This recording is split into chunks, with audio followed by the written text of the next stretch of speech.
Hey everybody, Eric Foxman, Balanced Personal Training, and today I want to share with you 10 exercises that you can do at home with just a pair of dumbbells. Now I have a pair of 15s and 10s over here, and actually weights that go from 3 to 80, and you may not have all that. You might just have a pair of 8s, and that's just fine. Or you might have bigger, or you don't have any. So if you don't have any, a can of soup, or a jar of tikka masala sauce, whatever you have for a little bit of resistance will work. So without further ado, I'm going to show you 10 of my favorite exercises that you can do at home with dumbbells. So my videographer Kyle's going to call them out for me. Number 1. Bicep curls. Oh, he's serious. So bicep curls, I'm going to do these standing. And what's great about doing dumbbell work is you can change the angles. Unlike being on a machine with a bar that's fixed, I can, turn angle of rotation as it is comfortable for my arms. So some people, they might have a hard time, supinating all the way. And so instead of, doing a machine, which there's a straight bar going straight across, you can do a curl and maybe just do a slight turn. One of the other things is making sure that you can do these alternating, or you can do these simultaneously. And then people say, well, which is better? There's got to be one better than the other. Well, it's not so much one is better than the other, is that they're different. Just like doing a neutral hammer grip position versus doing kind of a turned or supinated position, it just works slightly different muscles in the biceps and the forearm. When I do a simultaneous bicep curl, I'm kind of focusing on making sure my body isn't rocking forward or backward. And if I do one at a time, it's more of the sides that are working to stabilize. So, first exercise is going to be a biceps curl. You can do them alternating, you can do them simultaneous. All right, what's number 2? Tricep kickbacks. Tricep kickbacks. This was great. You can do these, again, simultaneously. You can do them one at a time. And I'm going to do it one at a time. Just here, you don't need to have a bench. You could be just standing, lean on your knee, and you're going to extend your arm behind you, making sure that your wrist is in a neutral fixed position, and then back down. Up and down. Keep the elbow against your side. Up and down. The other thing that I didn't mention with the first exercise is that you can control the pace that you do your set at. Making sure that you're not doing it super fast because you don't want momentum and get yourself out of control.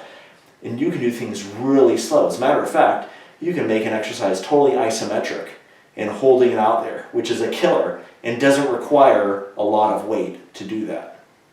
Okay? So that's a dumbbell tricep kickback.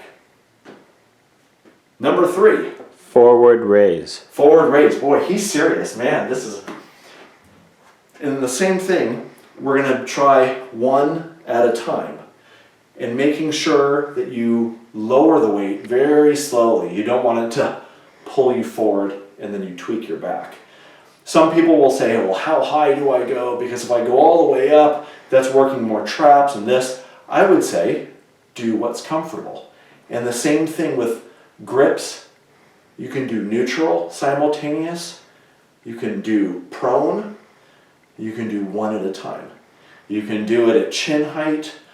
You can go all the way up. It's really up to you and what is comfortable. All right, next. Side lateral. Side lateral. Okay, side lateral. So the front that I did works.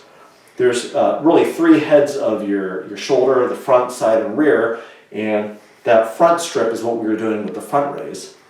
The side is just like this. It's actually a pretty small move. It doesn't need to go really high.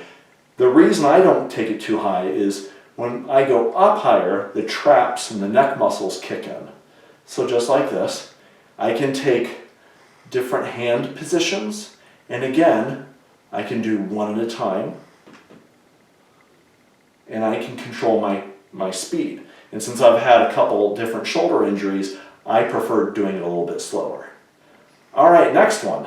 Rear delt raise. Rear delt raise. Okay, this one you usually see people do simultaneously, and they'll kind of be bent over in a slight squat, back is extended, and then they're pulling to the sides and down. Pulling to the sides. And again, there's no momentum. It's not a really heavy motion.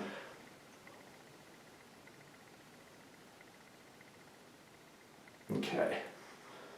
Next. Squats. Squats.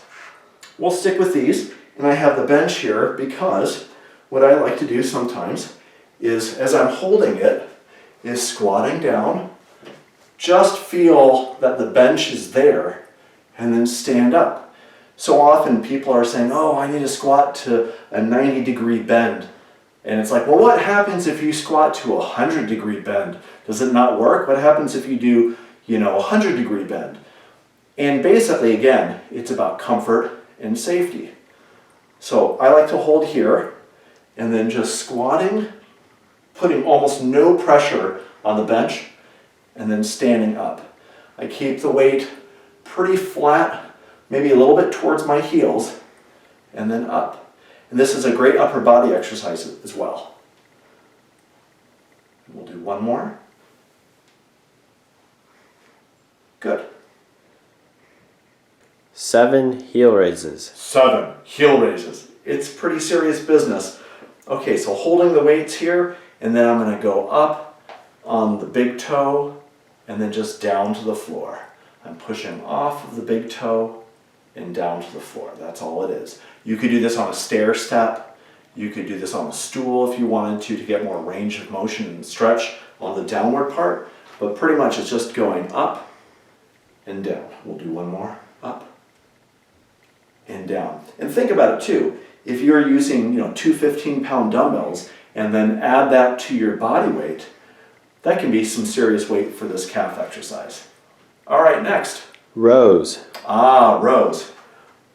So, I'm going to be this way. And if you don't have a bench, I'll show you a way to do it without a bench. But rows is really my favorite exercise. And you're pulling towards your thigh and hip, making sure that my back is nice and extended. And when you have a rounded spine, your back is unsupported. So when your back is rounded or flexed, your erectors or paraspinals are not engaged, and your back, if you're picking up keys or your phone that you drop, that's when your back can go out.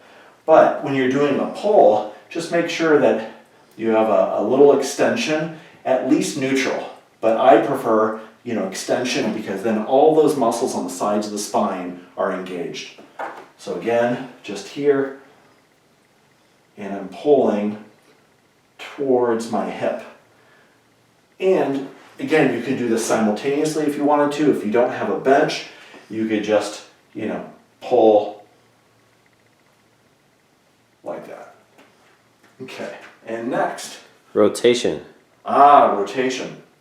So when it comes to ab exercises, people are always thinking knee raises and planks, and we're forgetting that there's muscles like your transverse abdominis, the abs that go across, and then your internal and external obliques.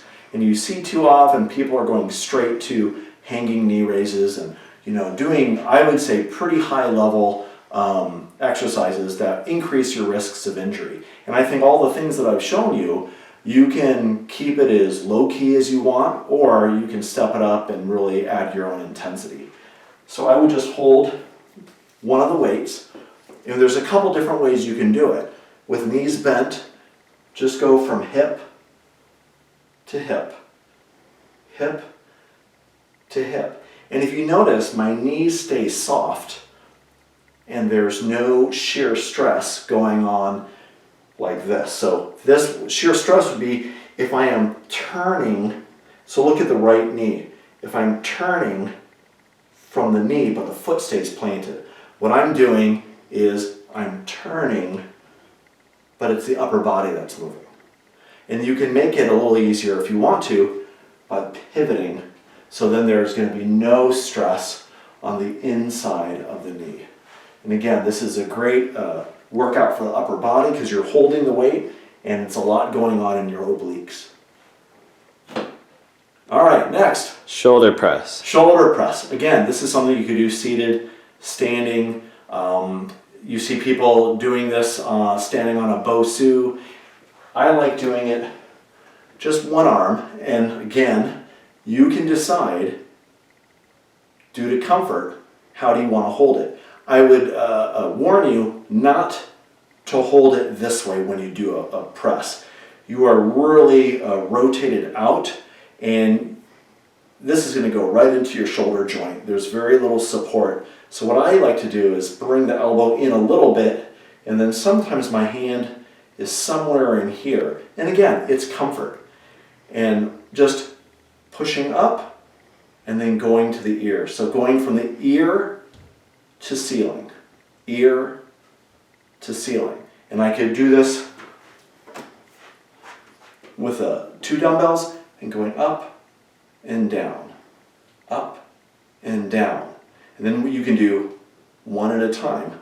And that's going to ask a lot more of not just your shoulders, but your core and your legs and your back and your waist for stability. So I'm not doing this. And if I did it at the same time, there's a lot more low back coming into play. So, Kyle, was that the last one? Yep. So that was 10 exercises with some dumbbells.